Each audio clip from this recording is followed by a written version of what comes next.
ఇలా చాలా మందయితే అడుగుతున్నారు. బ్రో ఎందుకు మూవీ రివ్యూస్ చేయట్లేదు? ఎందుకు గ్యాప్ వచ్చింది? ఎందుకు కంటెంట్ స్విచ్ చేశారనేసి చాలా డేస్ నుంచయితే. యెస్, మనం ఈ ఇయర్ అప్ టు జాన్వరి వరకు కూడా మూవీ రివ్యూస్ అయితే కంటిన్యూ‌గా చేస్తూ ఉన్నాం. అసలు ఈ ఛానెల్ స్టార్ట్ చేసిందే మూవీ కంటెంట్‌తో అసలు చెప్పాలంటే. దాని తర్వాత మనం జాబ్ మేనేజ్ చేయడం గాని, దాని తర్వాత ఇంకా సెట్ అయిన కొన్ని వర్క్స్ గాని, దాంతో పాటు కొన్ని స్లోగా అట్లా కంటెంట్ అయితే స్విచ్ చేశా. బట్ మన కోర్ కంటెంట్ అయితే ఎప్పటికి ఫిలిమ్సే. ఈ ఛానెల్ మీరు స్టార్టింగ్ నుంచి చాలా మంది మనం ఓల్డ్ సబ్‌స్క్రైబర్స్ ఫాలో అవుతూ ఉంటే మీకు అప్పటికి తెలిసుంటుంది మన ఛానెల్ కోర్ కంటెంట్ అనేది. బట్ టైమ్ అనేది అంత సరిపోక రెగ్యులర్‌గా మూవీస్‌కి వెళ్ళొచ్చి రివ్యూస్ చేయడం అనేది చాలా టైమ్ టేకింగ్ ప్రాసెస్ కాబట్టి కొంచెం అయితే ఇంక్లూడ్ అయితే చేయలేకపోయాం. బట్ ఇప్పుడు ప్రాపర్‌గా అన్నీ అయితే సెట్ అయ్యాయి. సో, మళ్ళీ మనమైతే స్లోగా అసలు మూవీ రివ్యూస్ అయితే చేస్తాం. మళ్ళా ఫ్రంట్‌కైతే తీసుకెళ్దాం. అండ్ మనమైతే మళ్ళీ here we are back again with 'Lenin' movie review. So, ఈ వీడియోలో కంప్లీట్‌గా 'అఖిల్' గారి 'లెనిన్' మూవీ గురించి అయితే డిస్కస్ అయితే చేద్దాం. సో, డెఫినెట్‌గా ఇంక మీదైతే మాత్రం మన ఛానెల్‌లో every week at least 1 or 2 videos movie related అయితే వస్తూ ఉంటాయి. సో, ఈ ఛానెల్‌లో మీరు డెఫినెట్‌గా ఎంటర్‌టైన్‌మెంట్ ప్లస్ ఇన్ఫర్మేషన్ రెండిటిని అయితే ఇంక మీరైతే చూడబోతున్నారు. That's my promise. సో, ఇంకేమాత్రం లేట్ చేయకుండా మనమైతే మన స్టైల్‌లో రివ్యూనైతే కంటిన్యూ అయితే చేద్దాం. అసలు మూవీ ఎలా ఉంది? మూవీలో పాజిటివ్స్ ఏంటి? నెగెటివ్స్ ఏంటి? అండ్ ఫైనల్‌గా 'అఖిల్' గారు హిట్ కొట్టారా లేదా? దీని గురించి క్లియర్‌గా ఈ రివ్యూలో అయితే ఎక్స్‌ప్లెయిన్ చేస్తా. సో, ఇంకేమాత్రం లేట్ చేయకుండా మనమైతే మూవీ రివ్యూలోకి వెళ్ళిపోదాం. అండ్ గైస్, మన వీడియోలోకి వెళ్ళే ముందు మీరు గాని మన ఛానెల్‌ని ఫస్ట్ టైమ్ విజిట్ చేస్తుంటే మాత్రం ఛానెల్‌కెళ్ళి కంటెంట్ చూడండి. మీకు యూజ్‌ఫుల్‌గా గాని, మీకు ఎంటర్‌టైన్‌మెంట్‌గా గాని అనిపిస్తే మాత్రం డెఫినిట్‌గా సబ్‌స్క్రైబ్ అయితే చేసి పెట్టుకోండి. And at the same time ఈ వీడియో లాస్ట్ దాకా చూసి మీకు నచ్చితే మాత్రం లైక్ చేయడం మర్చిపోవద్దు. ఇంకేమాత్రం లేట్ చేయకుండా మన రివ్యూని స్టార్ట్ చేసేద్దాం. లెట్స్ మన రివ్యూలో ఫస్ట్ అయితే మనం స్టార్ట్ చేయాల్సింది 'అఖిల్' గారి ట్రాన్స్‌ఫర్మేషన్ గురించి. మళ్ళీ ఇక్కడ ట్రాన్స్‌ఫర్మేషన్ అంటే బాడీ పరంగా గానో, లుక్స్ గానో అయితే నేను మాట్లాడట్లేదు గైస్. నేనిక్కడ మాట్లాడుతుంది ఒక యాక్టర్‌గా తను ఎవాల్వ్ అయిన ట్రాన్స్‌ఫర్మేషన్ గురించి అయితే మాట్లాడుతున్నా. లైక్ ఇనీషియల్ ఫిల్మ్స్ నేను ప్రీవియస్ ఫిల్మ్స్ చూసినప్పుడు లైక్ స్టార్టింగ్ ఫిల్మ్ 'అఖిల్' గురించి అయితే మనం మాట్లాడకూడదు. ఎందుకంటే డెబ్యూటెంట్ ఫిల్మ్ కాబట్టి అక్కడ నేర్చుకున్న మిస్టేక్స్‌ని ఫర్దర్‌గా ఇంప్లిమెంట్ చేసి ఇంకా బెటర్ అవుతారు కాబట్టి ఆ ఫిల్మ్‌ని వదిలేద్దాం. దాని తర్వాత వచ్చిన ఫిల్మ్స్ ఏవైతే ఉన్నాయో 'హలో' గాని, 'మోస్ట్ ఎలిజిబుల్ బ్యాచ్లర్' గాని, దాని తర్వాత వచ్చిన రీసెంట్ ఫిల్మ్ దాని గురించి నేను మాట్లాడాలనుకోవట్లే. ఎందుకంటే ఈ 'లెనిన్' మూవీ చూసిన తర్వాత నాకు కొంచెం పాజిటివ్ ఒపీనియన్ ఉంది కాబట్టి ఆ ఫిల్మ్‌ని ఇక్కడ నెగెటివ్‌గా యాడ్ చేయాలనుకోవట్ల. బట్ సెకండ్ 2 ఫిల్మ్స్ అయితే తీసుకుందాం. 'మోస్ట్ ఎలిజిబుల్ బ్యాచ్లర్' గాని, 'హలో' గాని. అక్కడెందుకో ఇంకా యాక్టింగ్ పొటెన్షియల్ బయటికి తీసుకురాలేదు. సో, ఈ ఎమోషనల్ సీన్స్ గాని అవేవైతే ఉంటాయో అక్కడంత ప్రాపర్‌గా వర్కౌట్ అవ్వట్లేదు. అంత నేచర్‌గా అనిపించట్లేదు అన్న ఫీల్ అయితే నాకైతే ఉండింది ప్రీవియస్‌గా. అది జస్ట్ నా పర్సనల్ ఒపీనియన్ మాత్రమే. బట్ ఈ 'లెనిన్‌లో' మాత్రం ఈ మూవీలో చూసుకుంటే మెయిన్‌గా ఇంటెన్స్ సీన్స్ ఏవైతే ఉన్నాయో లిటరల్లీ ఆ క్లియర్ డిఫరెన్స్ అయితే నేనైతే చూసా గైస్. బట్ ఎమోషనల్ కొన్ని సీన్స్‌లో మాత్రం ఎమోషనల్ సీన్స్‌లో కొంచెం అయితే దెబ్బేస్తారు. దాని గురించి లాస్ట్‌లో అయితే మాట్లాడదాం. బట్ అపార్ట్ ఫ్రమ్ దిస్ ఒక ఎవాల్వ్ అయిన, ఒక మెచ్యూర్డ్ అయిన యాక్టర్ ట్రాన్స్‌ఫర్మేషన్ తన పీక్ యాక్టింగ్ తీసుకొస్తే ఎలా ఉంటది అనైతే ఈ ఫిల్మ్‌లో అయితే మెజారిటీ డిఫరెన్స్ అయితే నేను క్లియర్‌గా అయితే చూసా. అందుకే దాన్ని ఫస్ట్ అయితే ఇక్కడ క్లియర్‌గా అయితే మీకైతే చెప్తూనైతే ట్రై అయితే చేస్తున్నా. Coming to the movie positives విషయానికొచ్చేస్తే పాజిటివ్ అనుకోవచ్చు. లేకపోతే మూవీలో బాగా వర్కౌట్ అయిన థింగ్స్ అని కూడా అనుకోవచ్చు. దాంట్లో ఫస్ట్ థింగ్ వచ్చేసి ఈ మూవీలో ఏదైతే ఎన్విరాన్మెంట్ గాని, ఆ ప్లేస్ గాని, ఆ క్యారెక్టర్స్ గాని ఇవన్నీ నీట్‌గా సెటప్ చేశారో ఇదైతే నాకు చాలా అయితే అనిపించింది గైస్. ఒక మూవీ కోర్ అనేది ఎలా సెట్ చేయాలని దాన్ని ప్రాపర్‌గా అయితే ఫిక్స్ చేసి సెట్ చేశానన్న ఫీల్ అయితే వచ్చింది. ఎందుకంటే ఈ ఫిల్మ్‌లో క్యారెక్టర్స్ తీసుకోండి. లైక్ చాలా మంచి క్యారెక్టర్స్, చాలా సీనియర్ యాక్టర్స్ చాలా వరకైతే ఉన్నారు. ఏదో వీళ్ళని పెట్టేసాంరా ఏదో లైక్ ఇన్ని చాలా క్యారెక్టర్స్ ఉన్నాయి గైస్. లైక్ మీరు మూవీ చూసిన తర్వాత అర్థమవుతుంది. లైక్ ఇన్ని క్యారెక్టర్స్ ఉన్నారు ఏంట్రా ఈ ప్లేస్‌లో అనేసి. సో, నేను ప్రీవియస్‌గా ఈ స్టఫ్ ఏదైతే రిలీజ్ అయినప్పుడు చూసానో అవి చూసి ప్రాపర్‌గా జస్టిఫై చేయగలరా? ఎంతమంది ఉన్నారు? లైక్ వీళ్ళకి అంత స్కోప్ ఉంటదా? అంత హ్యాండిల్ చేయగలరా? మళ్ళీ ఇక్కడ కమర్షియల్ లాగా హీరో, విలన్ ఈవెన్ ఇలా అయిపోద్దా సెపరేషన్ అనుకున్నా గానీ, చాలా హ్యాండిల్ చేశారు. లిటరల్లీ నేను మూవీ చూస్తున్నంత సేపు ఇదేం సీన్ రా! సరే కాసేపు మూవీ ఐ మీన్ సారీ కాసేపు మొబైల్ యూజ్ చేద్దాం. ఇలా ఫీల్ అయితే నాకు రాలేదు. మెజారిటీ ఫిల్మ్‌ని ఫోకస్డ్ గానే నేనైతే చూసా. నాకెక్కడా కూడా డిస్ట్రాక్ట్ అయిన ఫీల్ అయితే రాలేదు. సో, ఇక్కడ మనం డెఫినిట్‌గా డైరెక్టర్ నందు గారినైతే మెచ్చుకోవాలి. ఎందుకంటే ఒక డైరెక్టర్ తన రైటింగ్ స్కిల్స్‌తో ప్రాపర్‌గా ఆడియన్స్‌ని మెజారిటీ ఫిల్మ్ ఒక ఫుల్ ఫోకస్ వేలో చూసేలా చేశారు అంటే it's a really big win అనైతే చెప్పుకోవచ్చు. అండ్ దాని తర్వాత ఇంకొక గుడ్ థింగ్ ఏంట్రా అంటే దీంట్లో నేను ప్రీవియస్‌గా చెప్పినట్లే చాలా క్యారెక్టర్స్ ఉన్నాయి. లైక్ ఇప్పుడు ఒక క్యారెక్టర్ ఉన్నప్పుడు తను మేబీ వాల్యూ యాడ్ చేయొచ్చు మూవీకి. లేదంటే జస్ట్ ఏదో వచ్చాంరా పోయాం అన్నట్టు అయితే ఉండొచ్చు. బట్ దీంట్లో అయితే మెజారిటీ ఉన్న అన్ని మంచి క్యారెక్టర్స్ కూడా ఏదో రకంగా అట్‌లీస్ట్ ఒక 5-10% వాల్యూ యాడ్ చేసేలాగే ఉన్నారు. లైక్ సీన్ బై సీన్ మారే కొద్దీ వాళ్ళ క్యారెక్టర్స్ మారుతుంటే కూడా మనకు కొంచెం డిఫరెంట్‌గా, కొంచెం యూనిక్‌గా అయితే అనిపించింది. సో, అలాగే సేమ్ ఫీల్ అయితే వచ్చింది నాకు మూవీ చూసిన తర్వాత కూడా. మూవీలో చూస్తున్నంత సేపు గాని, చూసిన తర్వాత బయటకొచ్చి ఆలోచించినాక కూడా ఓకే. ఇక్కడ ఇలా మారిన తర్వాత మూవీ ఇక్కడి నుంచి ఇంకొక నెక్స్ట్ లెవెల్‌కెళ్ళింది అన్న ఫీల్ అయితే వచ్చింది. సో, ప్రాపర్‌గా మేబీ సెకండ్ రివ్యూ ఒకవేళ చేస్తే ఇంకా కొత్త పాయింట్స్ మైండ్‌లోకి వచ్చిన తర్వాత దాని గురించి డిస్కస్ అయితే చేద్దాం. బట్ ఈ రివ్యూలో అయితే దీని గురించి అయితే కన్సిడర్ అయితే చేసి దీని గురించి అయితే మాట్లాడదాం. సో, ఇంకా మీకు బెస్ట్ ఎగ్జాంపుల్‌తో చెప్పాలి అంటే మరి మీరంత తిట్టుకోకండి ఇదే ఎగ్జాంపుల్ రా అని. బట్ ప్రీవియస్‌గా 'రంగస్థలం' ఫిల్మ్ అయితే తీసుకోండి. మరి డైరెక్ట్‌గా 'రంగస్థలంతో' కంపారిజన్ ఏంట్రా అయితే అనుకోకండి. దాని గురించి క్లియర్‌గా అయితే ఎక్స్‌ప్లెయిన్ అయితే చేస్తా. 'రంగస్థలం' ఫిల్మ్‌లో దాంట్లో కూడా సేమ్ ఇలాగే ఈ కైండ్ ఆఫ్ కొంచెం సిమిలర్ సెటప్పే. సిమిలర్ కైండ్ ఆఫ్ పీపుల్ ఎక్కువ మందున్నారు. దాంట్లో కూడా చాలా సీనియర్ యాక్టర్స్ గాని, మంచి యాక్టర్స్ అయితే ఉన్నారు. దాంట్లో మీరు క్లియర్‌గా అబ్జర్వ్ చేస్తే 'రామ్ చరణ్' గారు ఒక్కడే లాస్ట్ దాకా అయితే హ్యాండిల్ అయితే చేయలేదు.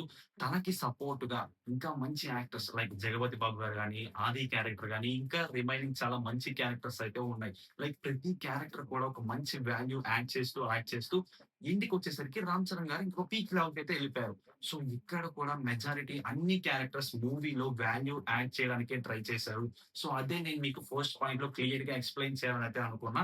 దానికోసమే ఈ ఫిల్మ్ అయితే ఎగ్జాంపుల్‌గా తీసుకున్నా. అంతేగాని ఆ ఫిల్మ్‌ని ఈ ఫిల్మ్‌తో కంపేర్ చేయనయితే కాదు. కాకపోతే మెజారిటీ సిమిలర్ థింగ్స్ మీరైతే చూడొచ్చు ఈ ఫిల్మ్‌లో గూడా. సో, ఆ విధంగా చూసుకుంటే క్యారెక్టర్స్ వాల్యూ యాడ్ చేయడం గాని, ఆ ఎన్విరాన్మెంట్‌లోకి గాని, ఆ విలేజ్ సెటప్‌లోకి మనల్ని తీసుకెళ్ళి ఒక ఫుల్ ఫోకస్డ్ వేలో మూవీ ఉన్నంత సేపు ఆ 2 అవర్ 30, 40 మినిట్స్ ఏవైతే ఉందో, ఆ మూవీ ఉన్నంత సేపు మనకు కాన్సంట్రేషన్ వేలో మూవీ చూసేలా చేయడం గాని, ఈ రైటింగ్ స్కిల్స్ గాని, ఇదంతా నాకు చాలా బా అయితే అనిపించింది. లిటరల్లీ చాలా ఫ్యూ లైక్ మనకొక 50, 60 ఫిల్మ్స్ వస్తే ఓన్లీ ఒక 15-20 ఫిల్మ్స్ చాలా తక్కువ రేషియోలో మాత్రమే ఇలాంటి కొంచెం గుడ్ స్క్రిప్ట్స్ గాని, గుడ్ రైటింగ్ స్కిల్స్ గాని ఉండే ఫిల్మ్స్ అయితే ఉంటాయి. దాంట్లో ఇది one of the good film like అంటే చెప్పుకోవచ్చు బై రైటింగ్ పరంగా చూస్తే. When coming to the next positive thing విషయానికొచ్చేస్తే లైక్ మనకి ఎమోషనల్ సీన్స్ గాని, ఇంటెన్స్ సీన్స్ గాని, కొన్ని కోర్ సీన్స్ అయితే ఉన్నాయి ఫిల్మ్‌లో.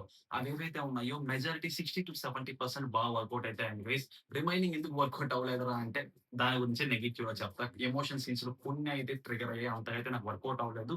దాని గురించి నెగెటివ్‌గా డిస్కస్ అయితే చేద్దాం. బట్ మెజారిటీ పార్ట్స్ అయితే మాత్రం చాలా బా అయితే వర్కౌట్ అయింది గైస్. అండ్ దీని తర్వాత నేను ఒక మెన్షన్ చేయడం అయితే మర్చిపోయా ఒక ఇంపార్టెంట్ థింగ్. మన ఫిల్మ్ టీమ్ ఎవరైతే ఉన్నారో లెనిన్ వాళ్ళు లైక్ ప్రీవియస్‌గా జరిగిన మనకి ప్రీ రిలీజ్ ఈవెంట్స్‌లో గాని ఫ్యూ డేస్ బిఫోర్ లైక్ ఈ లాస్ట్ సండే జరిగిందనుకుంటా. సో, ఆ జరిగిన ప్రీ రిలీజ్ ఈవెంట్‌లో గాని, దానికి ముందు జరిగిన ప్రమోషన్స్‌లో గాని వాళ్ళు మెయిన్‌గా హైలైట్ చేసిందేంట్రా అంటే సెకండ్ హాఫ్‌లో ఒక 2-3 సిట్యుయేషన్స్‌ని మీరైతే అస్సలు గెస్ అయితే చేయలేరు. లైక్ మీరెంత థింక్ చేసినా గెస్ చేయలేరనేసి చాలా వరకైతే వాళ్ళైతే అక్కడ మెన్షన్ చేశారు. యెస్. నాకైతే ఫస్ట్ థింగ్ అయితే అలాగే అనిపించింది. సెకండ్ హాఫ్‌లో మనకి క్యారెక్టర్స్ చేంజ్ అయ్యే కొద్దీ ఓకే. ఇలా ఉన్నవాళ్ళు ఇలా చేంజ్ అయ్యారని ఫస్ట్ టైమ్ అయితే అనిపించింది. బట్ దాని తర్వాత నుంచి అదైతే ప్రెడిక్టబుల్ అయిపోయింది గైస్. Like okay. నెక్స్ట్ ఏం జరగబోతుందని ఒక క్లియర్ ఐడియా అయితే వచ్చేసింది. సో, అక్కడ వాళ్ళిచ్చిన హైప్‌కి ఇక్కడ మ్యాచ్ అయిందా అంటే యెస్. మూవీలో కంటెంట్ ఉంది. ఆ రైటింగ్ ఉంది. అక్కడ ప్రాపర్‌గా సెటప్ చేశారు కాబట్టి యెస్. వాళ్ళు చెప్పిన దానికైతే నాకైతే జస్టిఫికేషన్ లాగే అనిపించింది. సో, దాన్ని ఇక్కడైతే మెన్షన్ అయితే చేయాలనుకున్నా. సో, ఈ ఫిల్మ్‌లో నాకైతే ఇదే గైస్ బాగా పాజిటివ్స్ అంటే మాత్రం ఫస్ట్ అయితే రైటింగ్ అయితే నందు గారైతే పర్ఫెక్ట్‌గా అయితే ఆన్ పాయింట్ మీద అయితే ఉన్నారు.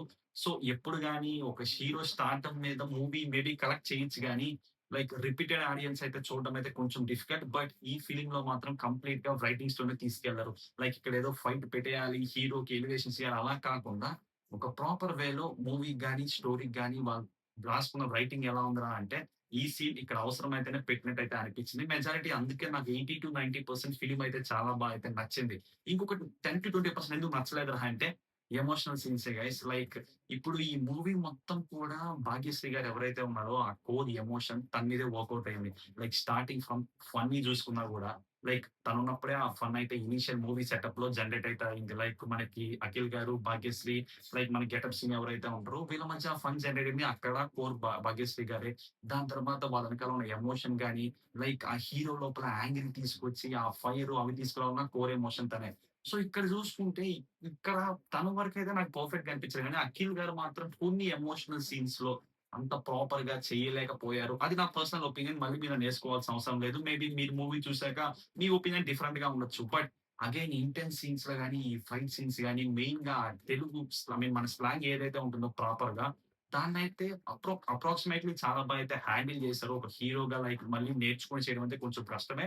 బట్ ఆల్‌మోస్ట్ ప్రాపర్‌గా చేశారన్న ఫీల్ అయితే వచ్చింది. బట్ ఈ ఎమోషనల్ సీన్స్ ఏవైతే ఉంటాయో ఫేస్ ఎక్స్‌ప్రెషన్స్ గాని అవి కొంచెం తేడా అయితే కొట్టాయి ఎమోషనల్ సీన్స్‌లో. అగైన్ ఇంటెన్స్ సీన్స్ ఇవన్నీ ప్రాపర్‌గా అయితే చేసుకున్నారు. అందుకే నేను స్టార్టింగ్‌లో చెప్తా ఒక కంప్లీట్ ఎవాల్వ్ అయిన యాక్టర్‌లా అయితే కనిపించారు ఈ ఫిల్మ్‌లో. మేబీ నెక్స్ట్ ఫిల్మ్‌కి అగైన్ కొంచెం బెటర్ అయితే అవుతారు. So, it's all about bettering అది అంతే కదా! లైక్ ఎవ్రి ఫిల్మ్‌లో 1% బెటర్ అవ్వడమే. సో, నెక్స్ట్ ఫిల్మ్‌లో అగైన్ ఈ మిస్టేక్స్ ఏవైతే చేశారో దాని నుంచి కొంచెం నేర్చుకొని బయటకైతే వస్తారనైతే అనుకుంటున్నా. బట్ ఫైనల్‌గా ఈ మూవీ ఎలా ఉందిరా వన్ వర్డ్‌లో చెప్పరా అంటే, యెస్. అఖిల్ గారైతే ఫైనల్‌గా హిట్ అయితే కొట్టేసారు. సో, ఈ మూవీ గాని ఇంకా ఫ్లాప్ అయితే నేను డెఫినెట్‌గా డిసప్పాయింట్ అయితే అవుతా. ఎందుకంటే, ఇలాగ మంచి రైటింగ్‌తో ఉన్న ఫిల్మ్స్ ఇంత క్యారెక్టర్స్ వాల్యూ యాడ్ చేసిన ఫిల్మ్స్ చాలా తక్కువగానే వస్తాయి. సో, ప్రీవియస్‌గా 'కింగ్డమ్' నాకు అలాగే అనిపించింది. 'కింగ్డమ్' మన రివ్యూ మీరు ప్రాపర్‌గా చూసుంటే నాకది చాలా అనిపించింది. One of the good film అయితే చెప్పుకోవచ్చు ఆ పర్టిక్యులర్ ఇయర్‌లో. బట్ ఆడియన్స్‌కి ఎందుకో అంతైతే నచ్చలేదు. బట్ జస్ట్ నా ఒపీనియనే గైస్. సో, మీరు ఒకవేళ మూవీ చూసుంటే మీకెలా అనిపించిందో కింద డెఫినెట్‌గా కామెంట్ అయితే చేయండి. And coming to the last thing performances విషయానికొచ్చేస్తే, ఫస్ట్ అయితే మనం మెయిన్‌గా హైలైట్ చేయాల్సింది 'భాగ్యశ్రీ' గారు. సో, తను లేకపోతే ఈ ఫిల్మ్ లేదు. She is the core of this film అనైతే క్లియర్‌గా అయితే చెప్పొచ్చు. దాని తర్వాత యాస్ యూజువల్ మన అఖిల్ గారి గురించి క్లియర్‌గా డిస్కస్ అయితే చేసాం. ఈ ఫిల్మ్‌లో ఎలా చేశారనేసి. దాని తర్వాత మనం బాగా హైలైట్ చేయాల్సింది 'బ్రహ్మాజీ' గారు. నేను ప్రీవియస్‌గా చెప్పుంటే ఏమో అనుకున్నా గానీ, ఈ ఫిల్మ్‌లో తన బాడీ లాంగ్వేజ్ గాని, తన గెటప్ గాని, తన స్లాంగ్ గాని, తన ఫేస్ ఎక్స్‌ప్రెషన్స్ గాని క్లియర్‌గా చాలా యూనిక్‌గా అయితే ఉంది. ప్రీవియస్‌గా మనం చాలా ఫిల్మ్స్‌లో చూస్తుంటాం లైక్ రెగ్యులర్ బేసిస్‌లో.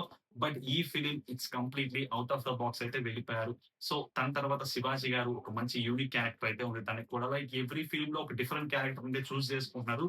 సో, ఈ ఫిల్మ్‌లో కూడా ఒక డిఫరెంట్ క్యారెక్టర్ అయితే తనకైతే వచ్చింది. తను కూడా మంచి వాల్యూ అయితే యాడ్ చేశారు ఫిల్మ్‌కి. దాని తర్వాత గెటప్ సీను లైక్ ఫస్ట్ హాఫ్‌లో మెజారిటీ కూడా ఫన్ జనరేట్ అయిందంటే తన వల్లే బిట్వీన్ 'భాగ్యశ్రీ' గారు అండ్ మన గెటప్ సీన్ మధ్య మెజారిటీ ఫన్ అయితే జనరేట్ అయింది. లైక్ జస్ట్ అఖిల్ గారి సైడ్‌లో ఉన్న ఎక్స్‌ప్రెషన్స్ ఇవ్వడం. ఆ సీన్స్ అన్ని కూడా చాలా అయితే వర్కౌట్ అయితే అయ్యాయి ఫస్ట్ హాఫ్‌లో అయితే.